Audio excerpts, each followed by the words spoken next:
Bwana Yesu asifiwe sana. Nichukue nafasi kwa ajili ya kuwakaribisha na kujifunza maneno ya Mungu ya uzima. Kwa majina naitwa Winston Nyange. Karibu sana tuweze kuwa pamoja.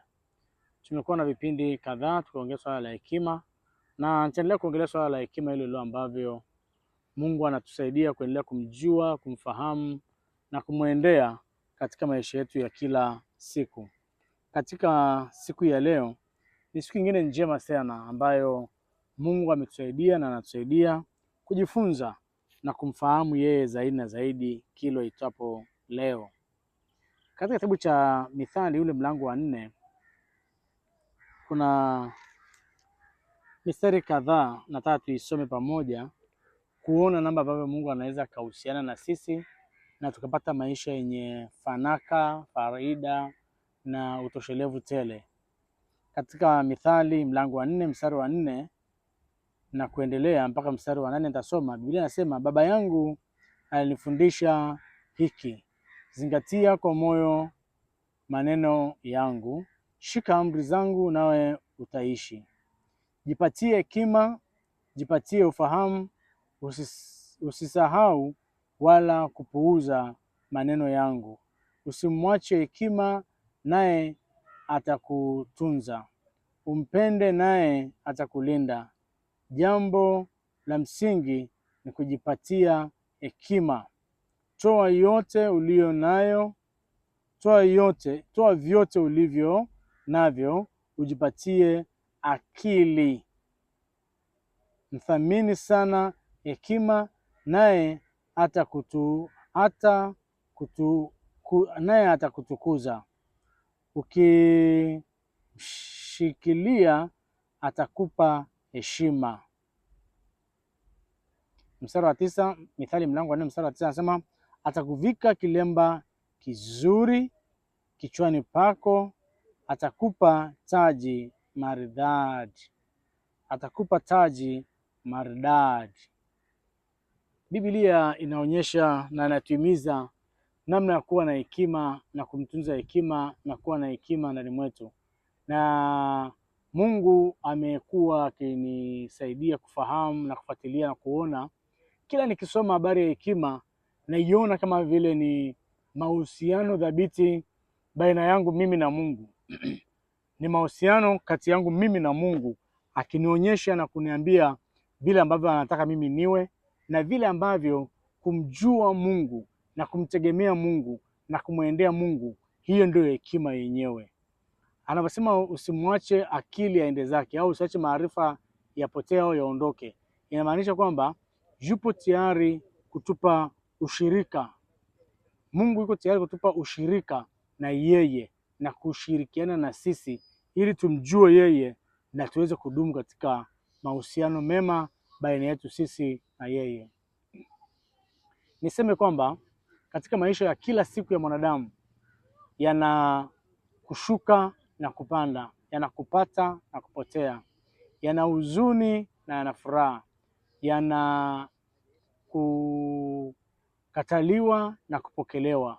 Katika nyakati ngumu na nyakati nzuri, unapopitia nyakati zote hizo, ni nini ambacho kinakupa nguvu ya kupitia hizo nyakati huku ukiwa na furaha, ushindi na amani?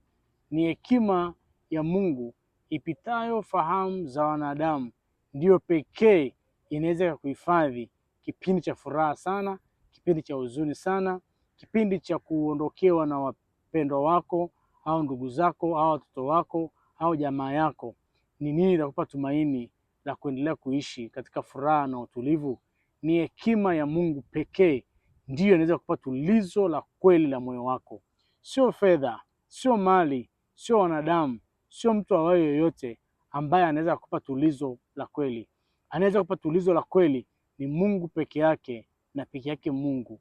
Ndipo tunapoona kwamba hekima ya Mungu ndiyo inaweza ikatuhifadhi, ikatulinda, ikatutunza. Katika Mithali mlango wa 4 mstari wa 4 nasema, baba yangu alinifundisha hiki, zingatia kwa moyo maneno yangu, shika amri zangu nawe utaishi. Jipatie hekima, jipatie ufahamu, usisahau wala kupuuza maneno yangu. Usimwache hekima, naye naye atakutunza. Umpende, naye atakulinda. Kwa hiyo hekima, ukimpenda atakulinda. Hekima ukimwendea atakutunza. Anakutunza, anakulinda, anakuhifadhi, anakuongoza siku zote za maisha yako. Ni kitu gani cha thamani kuliko kulindwa? Ni kitu gani cha thamani kuliko kutunzwa? Mungu pekee ndiyo anaweza kututunza. Mungu pekee ndiye anaweza kutulinda. Mungu pekee ndiye anayejua kesho yetu na kesho kutwa yetu. Hakuna mwanadamu yoyote anaweza akajua yale ambayo yanaenda mbele yetu muda mchache ujao, bali Mungu ambaye ndiye muumba wetu, ndio mwongozo wetu, ndio kimbilio letu. Yeye ni yote katika yote katika maisha yetu. Tukimwendea yeye, tukikaa kwake, tukidumu kwake, yeye ni mwaminifu na wa haki. Hata tupungukia, hata tuacha, hata tupungukia kwa chochote, bali atakuwa faraja yetu, atakuwa mlinzi wetu, atakuwa ngome yetu, atakuwa kimbilio letu, na baada ya maisha haya tutaishi naye milele na milele. Roho zetu, nafsi zetu, mioyo yetu iwe na shauku ya kumwendea Mungu siku zote za maisha yetu, shauku ya kumpenda Mungu siku zote za maisha yetu. Haijalishi unapitia jambo gani, haijalishi unapitia kitu gani, Mungu ana mpango mzuri na maisha yako. Mungu bado anakuona wa thamani sana. Inawezekana ndugu zako wanakuona wewe sio lolote, sio chochote, sio kitu chochote, ila Mungu anakupenda na Mungu anakujali na Mungu ana mpango na wewe, na Mungu anajua jana yako, anajua leo yako, na anajua kesho yako.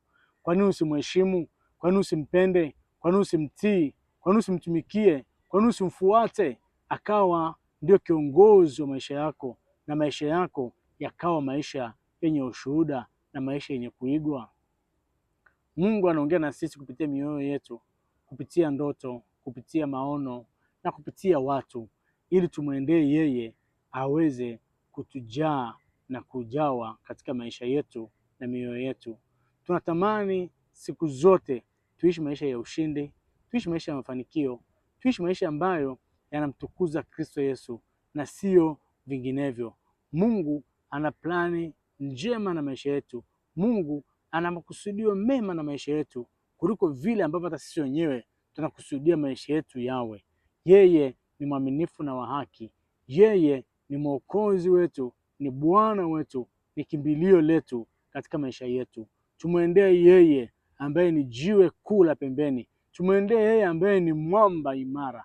Kwake tutabaki salama, kwake tutaona uzima tele. Yeye katika Biblia anasema kwamba hapa amesema kwamba hekima ya Mungu ituhifadhi sisi. Anasema katika Mithali 4:6, usimwache hekima naye hata kuacha.